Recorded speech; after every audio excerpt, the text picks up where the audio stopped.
अकबर होना, इस तरह चोरों की तरह मिलना, क्या ये है? आदिल सुल्तान को अब तक मैन ऑफ प्रिंसिपल शो किया, लेकिन अब एक ऐसा कॉन्ट्रडिक्शन सामने आया है जिससे लग रहा है कि आदिल सुल्तान भी वैसा नहीं है जैसा नजर आ रहा है। ब्रिज धमाके के बाद जब सारी उंगलियां आदिल सुल्तान पे गई कि उसने ब्रिज का कॉन्ट्रैक्ट जो है अपने होने वाले ससुर को दिया, तो उसने ये जानते हुए कि ब्रिज का धमाका जो है वो कोई साजिश है, कोई दहशतगर्दी है और वो खुद बेकसूर है, लेकिन उसके बावजूद उसने एक और बेकसूर यानी अपने होने वाले ससुर को इस जुर्म का इल्जाम अपने सर पे लेने को कहा। इसका मतलब यह हुआ कि एक उसने वो उंगलियां जो उसकी तरफ उठ रही थी, मैन ऑफ प्रिंसिपल होने के हिसाब से उसको अपने आप को पेश करना चाहिए था कि जनाब मेरी गलती नहीं है, तहकीकात करवानी चाहिए थी, नहीं। दूसरी चीज के उसने अब बेगुनाह ससुर को, जाहिर है वो ब्रिज बना रहे तो उनका कसूर नहीं है, उनको ये कहा कि आप इसका इल्जाम अपने सर ले लें।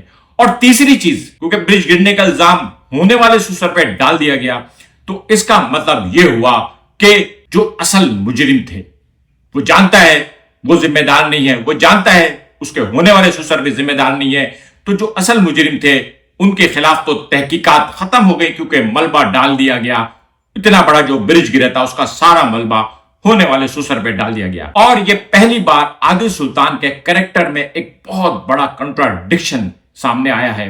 अब ये आदिल सुल्तान के कैरेक्टर का कंट्राडिक्शन है या राइटर साहब ने जोरे तहरीर में इस बात को इग्नोर कर दिया कि आदिल सुल्तान कोई आम पाकिस्तानी पॉलिटिशियन नहीं है, बल्कि वो मैन ऑफ ऑनर है, लंदन से आया है और पाकिस्तान की पॉलिटिक्स को चेंज करना चाह रहा है। लेकिन जब उसको पहला पॉलिटिकल प्रेशर फेस करने को आया तो उसने क्या किया, उसने वही किया जो आमतौर पर पाकिस्तान के पॉलिटिशियन करते हैं। ये कंट्राडिक्शन बहुत अहम है। अब इसको क्लियरिफाई करना है कि क्या आदिल सुल्तान खुद नेगेटिव है और अगर वो नेगेटिव नहीं है तो उसने ऐसा क्यों किया। दूसरी तरफ हमारे हीरो और हीरोइन, जाहिर है सबर जाफरी जो है वो हीरो है क्योंकि उनका नाम राजा है और ड्रामे का नाम राजा लंदन का है, लेकिन राजा साहब जो हैं वो वफादार आदिल सुल्तान के हैं। उनकी बहन की शादी आदिल सुल्तान के पैसों से हो रही है। वो आदिल सुल्तान की नौकरी इस वजह से नहीं कर रहे कि वो उनको पैसे दे रहा है, बल्कि वो आदिल सुल्तान की नौकरी इस वजह से कर रहे हैं कि उसने उनको इज्जत दी। और जिस शख्स ने उनको पैसे से भी मदद की और जिस शख्स ने उसको इज्जत भी दी, वो उसी की इज्जत के साथ मोहब्बत कर रहे हैं। क्या ये एक और अजीब सी कंट्राडिक्शन नहीं है? ठीक है कहानी है, लेकिन कहानी में अगर हमारा हीरो जो है हीरो है तो उसको दो में से एक काम करना चाहिए, या तो आदिल सुल्तान का मुलाजिम नहीं रहना चाहिए था या फिर रानिया को इग्नोर ही करते रहना चाहिए था। लेकिन बहरहाल जब रानिया ने उसको जज्बाती तौर पे इमोशनल डायलॉग मारे तो वो इमोशनली ब्रेकडाउन का शिकार होके कन्फेस कर गए। 4 किस्तों को कवर कर रहा हूं। आदिल सुल्तान ने, जो कि मिनिस्टर भी हैं, रानिया की हिफाजत के लिए एक अदद ड्राइवर कम गार्ड रखा हुआ है। कराची में रहते हैं, ये कराची का ड्रामा है। कराची में हर ताकतवर आदमी की गाड़ी के पीछे एक गाड़ी और होती है जिसमें 4 गार्ड बैठे हुए होते हैं, बड़ी बड़ी लंबी लंबी गने लेके। क्या आदिल सुल्तान के पास इतने पैसे नहीं है कि वो गार्ड की एक गाड़ी जो है स्कॉट में उसको दे दे? उससे 2 फायदे हो जाते। एक तो राजा और रानी को खुल के खेलने का मौका नहीं मिलता, जो वो उसकी नाक के पीछे उसी की गाड़ी में बैठ के डेटे मारते फिर रहे हैं, छुप छुप के मिल रहे हैं बकौल खुद उनके। और दूसरी बात ये कि रानिया सिक्योर भी होती, इस तरह से ओपनली कोई आके डायरेक्ट उसको नहीं फायर कर सकता था। लेकिन बहरहाल यहां पे आदिल सुल्तान साहब जो इतने फराख दिल हैं कि राजा की बहन की शादी के लिए पूरा खर्चा दे सकते हैं, अपनी मंगेतर और अपना लव दोनों की हिफाजत के लिए उन्होंने एक कल के लौंडे पे भरोसा किया हुआ है, जो कोई प्रोफेशनल फाइटर नहीं है, जो कोई प्रोफेशनल ट्रेन गार्ड नहीं है, जिसने कोई सिक्योरिटी की ट्रेनिंग नहीं ली हुई। जबकि पाकिस्तान में ऐसी बहुत सारी प्रोफेशनल सिक्योरिटी सर्विसेज हैं जो प्रोफेशनल सर्विसेज फ्राहम करती हैं, लीगल है, लाइसेंस्ड हैं, पैसे लेती हैं। पैसा तो राजा को भी दे रहे हैं, लेकिन राजा को दे रही है ताकि वो उनकी मंगेतर के साथ घूमे। ये भी एक कमाल है कि नजर आ रहा है जब राजा को गोली लगी और तरह से उनकी मंगेतर बिहेव कर रही थी, नजर तो आ रहा होगा। अगर उसको नजर आ रहा है और वो समझना नहीं चाह रहा है तो और बात है, या फिर हो सकता है कि पॉलिटिक्स में उसका दिमाग पाकिस्तानी पॉलिटिशियंस की तरह चल रहा हो और इस मामले में वो इतना लिबरल हो कि कोई नो प्रॉब्लम, अगर मेरी मंगेतर जो है मेरे ड्राइवर के लिए इतना परेशान हो रही है, उसकी माँ बहनों से भी ज्यादा परेशान हो रही, तो कोई बात नहीं, इट्स ओके, ये तो कुछ ऐसी चीजें हैं जो ड्रामे की कहानी के अंदर थोड़ी थोड़ी सी जो ना कंट्राडिक्शन पैदा कर रही हैं। हमारे सामने विलन है जो आदिल सुल्तान को कदम कदम पे नुकसान पहुंचा रहे हैं, हमारे सामने हीरो और हीरोइन है, हीरोइन जो बेवफाई कर रही है और हीरो जो एहसान फरामोशी कर रहा है, और आदिल सुल्तान उसका खुद नहीं पता चल रहा कि क्या हो रहा है।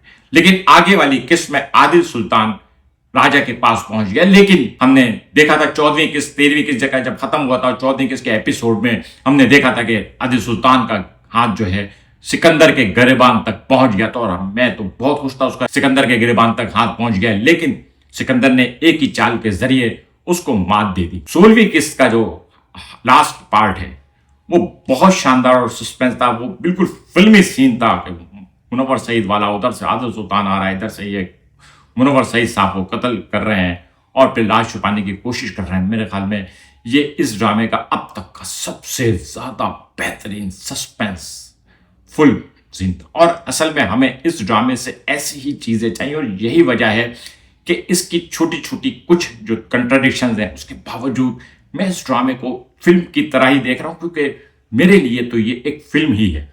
थोड़ी स्लो है लेकिन फिल्मी है, क्योंकि जिस तरह का पुल का धमाका दिखाया गया है, बहरहाल परहैप्स के हम सब जानते हैं कि वो वीएफएक्स हैं, लेकिन हॉलीवुड की फिल्मों में भी वीएफएक्स होते हैं।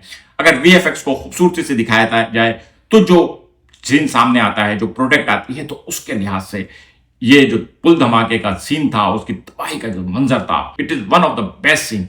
फिल्मों में भी ऐसे सीन कम होते हैं। इस लार्ज स्केल की डिस्ट्रक्शन दिखाई है, गाड़ियां, पुल गिर रहा है, धमाके हो रहे हैं और हीरो हीरोइन भाग रहे हैं। वो बहुत शानदार सीन था। अगर एक्शन या थ्रिलर के लिहाज से वो सीन था, तो सस्पेंस और थ्रिलर के लिहाज से मुनव्वर सईद और को जब कत्ल किया जा रहा था वो वाला सीन था। ये दोनों सीन अपनी जगह बहुत थे, लेकिन राइटर साहब ने पुल थोड़ा जल्दी बनवा दिया, क्योंकि जो पुल धमाके से पहले वाले रिव्यू में मैंने कहा था कि पुल तो अभी बनेगा, अभी तो कॉन्ट्रैक्ट मिला है, लेकिन भाई यहाँ तो राजा की बहन की शादी बाद में हुई, पुल पहले बन गया। 7-8 साल से पहले कोई पुल बनता नहीं पाकिस्तान में। 7-8 साल में भी पुल बन जाए तो बहुत बड़ी बात होती है, और यहाँ तो रोड भी 5-5 साल चल रही होती है, और इन्होंने 3-4 दिनों या 2-3 हफ्तों में पुल बना दिया।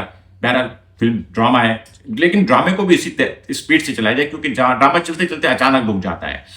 और अब तक राजा के घर के ऊपर जो ड्रामा चल रहा होता है, वहां पे मुझे ये समझ में नहीं आ रहा कि वो जो उसके घर पे ड्रामा जाता है, वहां वो स्टोरी को कोई सपोर्ट नहीं कर रहा। उसके घर के जितने भी ड्रामे हैं वो ऐसा लग रहा है कि मेन ड्रामे की प्रेमिसेस से बाहर हैं, और वो सिर्फ और सिर्फ और सिर्फ ड्रामे में टाइम वेस्ट करते हैं। ड्रामे की मेन कहानी में उनका कोई कंट्रीब्यूशन नहीं है। अगर आप लोग मुझे बताएं कि राजा के माँ का, राजा की बहन का जो किरदार है, उसका इस कहानी में डायरेक्ट कोई इम्पैक्ट है या नहीं, सिवाय इसके कि उसकी माँ कभी प्यार कर रही होती है, कभी उदास हो जाती है, कभी परेशान हो जाती है, कभी आदिल सुल्तान से बात कर लेती है, लेकिन उनका कोई रोल नहीं है। और दूसरी तरफ रानिया जो है वो जब टाइम मिलता है वो जाके इम्प्रेस मार्केट के सामने लंदन बाजार में बैठ जाती हैं आदिल सुल्तान साहब की गाड़ी में, आदिल सुल्तान साहब के ड्राइवर के साथ। लेकिन इस सारी किस्तों में सबसे मजे का सीन जो था ना, वो रजा है, मर्जी रजा वाला, जो उसने राजा को कहा ना, राजा भैया एडवेंचर कुछ ज्यादा नहीं हो गया, और वो बिरयानी वाला उसने कहा कि बिरयानी में बता देना कि कौन सी बिरयानी बनानी है। ओवरऑल ड्रामा बहुत इंटरेस्टिंग है, बहुत मजे का है, लेकिन कहीं कहीं अचानक जो है ना कुछ चीजें ऐसी हैं जिसको जाहिर है हाईलाइट करना चाहिए। और आगे क्या होगा, आगे जिस सिकंदर निकल गया था उसके हाथ से, इसी तरह से मेरे ख्याल में अब मुझे लगता है कि राजा भी बड़ी कन्वीनियंटली निकल जाएगा आदिल सुल्तान के साथ, और आदिल सुल्तान की नौकरी करता रहेगा। और अगर आदिल सुल्तान की नौकरी नहीं करता है तो इस ड्रामे का जो टेम्पो है वो चेंज हो जाएगा, क्योंकि आदिल सुल्तान की नौकरी ना करने के बाद राजा और रानी के साथ जो कुछ भी होगा, लेकिन वो जरा आउट ऑफ बाउंड्री चला जाएगा।